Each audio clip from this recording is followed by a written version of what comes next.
time that somebody got murked right in front of me. I was with three of my friends and we went to go call the plug off this payphone right here. So we call him, we tell him how much we want, and he said, okay, only one of you guys come because the block is hot and jump out is out. He said, meet me on the bus stop on 13th Street and 3rd Avenue. So I went to the bus stop on 13th and 3rd Avenue and I gave him a call. There was a guy there. He was sitting right here and he was talking all kinds of crazy shit. So when I called the plug, I told him, I said, hey, bro, listen, my phone's on 1% and there's some crazy guy here talking all kinds of shit. So please hurry up. You know, plugs, they're on their own time.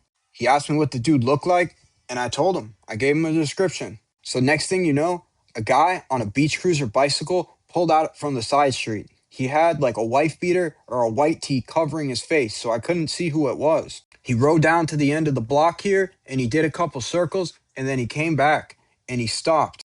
And so he pulled up right here and he put one foot on the curb.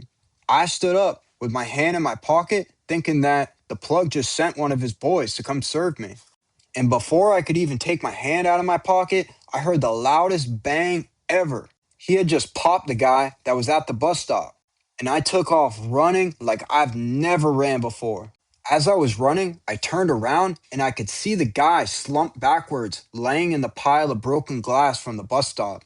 At the end of the block, there was this field, and I ran into the corner of the field where it was pitch black. And when I got about halfway through the field, I turned around and I saw the guy on the bicycle riding around in a circle. And next thing you know, he just took off into the night. So I went to this Arab store to use their phone so I could tell the plug what had just happened. I said, yo, remember that guy that I told you that was at the bus stop? Somebody just popped his ass. And he started to laugh and he said, haha, say that again. And I said it again. And then him and all of his boys just started laughing. And then he was just like, okay, go back to the train station. I'll come meet you there. Follow me for more stories about my 5.5 years being homeless and addicted to substances.